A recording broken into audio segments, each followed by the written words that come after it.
Students lose so many marks on seasick English argumentative discourse because of this one misunderstanding. Welcome to this explainer. Okay, today we are going to look at something you literally see hundreds, maybe even thousands of times a day, but probably rarely stop to truly analyze. I'm talking about advertisements.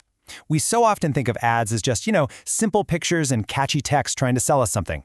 But what if I told you that they are actually carefully engineered machines, constructed layer by layer, specifically designed for persuasion? Today, we are going to completely tear down the engine of modern advertising and look at the gears turning underneath. Seriously, think about it for a second. When you see an ad, who is it really talking to? Are they talking to you or a very specific, carefully crafted version of you? Are you simply the target of these messages, just absorbing them passively? Or can you spot the hidden signals? For this explainer, we are going to play the role of the detective. We're going to use some fascinating insights from linguistic and media literacy sources to deconstruct exactly how these texts manipulate us, how they pull our emotional strings, and how they direct our behavior without us even realizing it's happening. All right, let's dive into this. Here is our roadmap for the investigation. First, decoding the blueprint. Second, identifying the target audience. Third, denotation versus connotation. Fourth, visual layout and symbols. And finally, psychological tools of persuasion. Section 1. Decoding the advertising blueprint. Before we can spot the really sneaky tricks, we kind of need to understand what an ad is fundamentally trying to achieve, right? Every visual text is built to amplify a message, and our sources basically categorize them into three blueprints.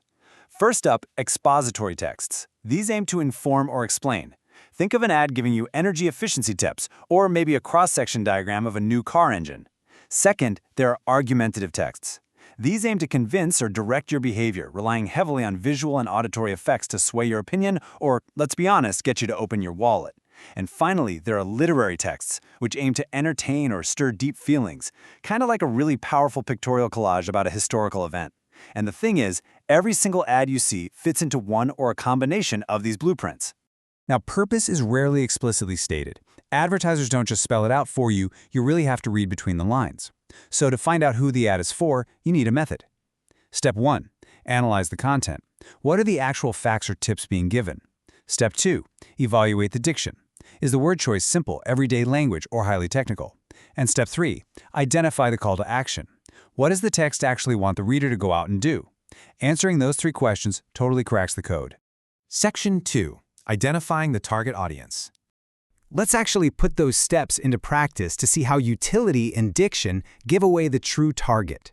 Imagine an advertisement providing energy efficiency tips. If we analyze the content, the tips include things like cleaning bulbs, turning off lights, and placing lamps in corners. So who is the audience here? Is it the electric company? Building contractors? Master electricians? No way. Identifying the intended audience reveals the utility of these informative tips. These are everyday actions. Therefore, this information is most useful to householders, the people actually managing their own homes and paying the monthly bills. If the ad were targeting electricians, the diction would shift dramatically. It would use highly technical jargon about wiring, load capacity, and structural grids, rather than simple phrases like cleaning bulbs. That specific diction clearly separates the householder from the professional. And advertisers also use incredibly simple linguistic tricks to just lock right onto that audience. Look out for the pronouns. When an ad says you or your home, it creates an immediate, highly personal connection. It's a massive signal that the writer is completely bypassing the general public and speaking directly to the specific consumer who actually has the power to act on the information provided. Moving right along, Section 3. Denotation versus connotation. Let's go a bit deeper into the linguistics here. The absolute secret weapon of any copywriter is connotative language. Now, denotation is just the literal dictionary definition of a word. It's totally objective. But connotation, that refers to the emotional, cultural, or social associations attached to those words. Advertisers rely heavily on connotative language to trigger a subjective, emotional response rather than just stating objective facts. They want you to feel something, not just read something. Now, what's really interesting when we look at these two concepts side by side is the goal row right there at the bottom. Denotative language aims for precise understanding, but connotative language, it aims for evoking feelings or creating a slant. In persuasive texts, advertisers actively avoid purely denoted language. They use these loaded expressions to subtly introduce bias, manipulating your opinion way before you even realize an argument has been made. Section 4. Visual layout and symbols. Because words are really only half the battle, right? Let's talk about how visual elements totally amplify an advertisement's overall message. Advertisers use conventional symbols to convey complex meanings in a fraction of a second, literally without a single word. They use visual impact, specifically size and placement, to create emphasis, and they use the association of ideas. If they want to target parents, they don't just write, "Hey, this is for parents," they show a warm, glowing, happy family kitchen. If they want to signal luxury, they slap a celebrity right next to the product. It's wordless emotional conditioning, and it is incredibly powerful. Our sources give this really perfect example of how layout completely manipulates perception. Imagine an ad for a product called Act and Be Gone. The layout is entirely deliberate. On one side, you have a huge, bold, beautiful graphical representation of the product.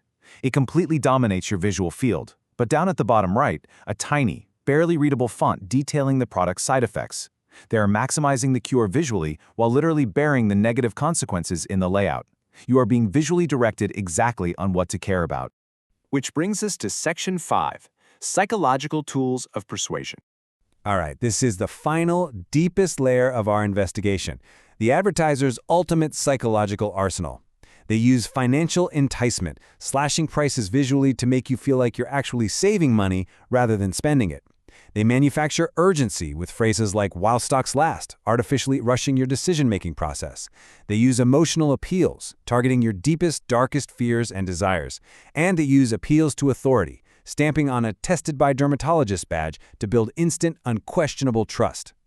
So the really crucial point here is how these psychological tools actually manifest in the text itself. Take a look at these rhetorical questions. Do you want your confidence back? Or need a date for graduation? These aren't just innocent questions. They are mirrors reflecting our internal social anxieties. By asking these specific questions, the ad prompts you to reflect on your own insecurities, and then immediately positions their product as the one and only solution to your personal problems. It's almost scary how effective it is. And here's the kicker. To make absolutely sure your logical brain doesn't reject all this emotional manipulation, they create what's called the illusion of logic. Advertisers are absolute masters of blending hyperbole, just massive exaggeration, with cold, hard statistics. They will show you data, percentages, and impressive-looking charts. Why? Because it gives the advertisement an air of objective, factual support. It makes the emotional manipulation feel totally credible and logical. You feel like you are making a smart, data-driven choice when really your emotions have been completely hijacked. As we start to wrap up this explainer, I want to leave you with a really critical takeaway from our source material on media literacy. Purpose is often implied rather than stated explicitly. Deducing the reasons and motives for the communication is a critical skill. Whether it's dissecting the diction to find out if an ad is targeting a householder or a professional electrician, or noticing how a tiny font is hiding a massive side effect, reading between the lines is absolutely essential. You know the blueprint now. You know exactly how specific diction locks onto an audience, how connotative language works its magic, how visual layouts manipulate your focus, and how that psychological arsenal of urgency and emotional appeal operates. So I leave you with this. Next time an ad pops up on your feed or a billboard catches your eye, will you just be the passive target, or will you be the detective, decoding its hidden mechanics? Thanks for joining me on this explainer, and stay curious. As always, the link for this study tool is in the description below. Let me know what you think in the comments.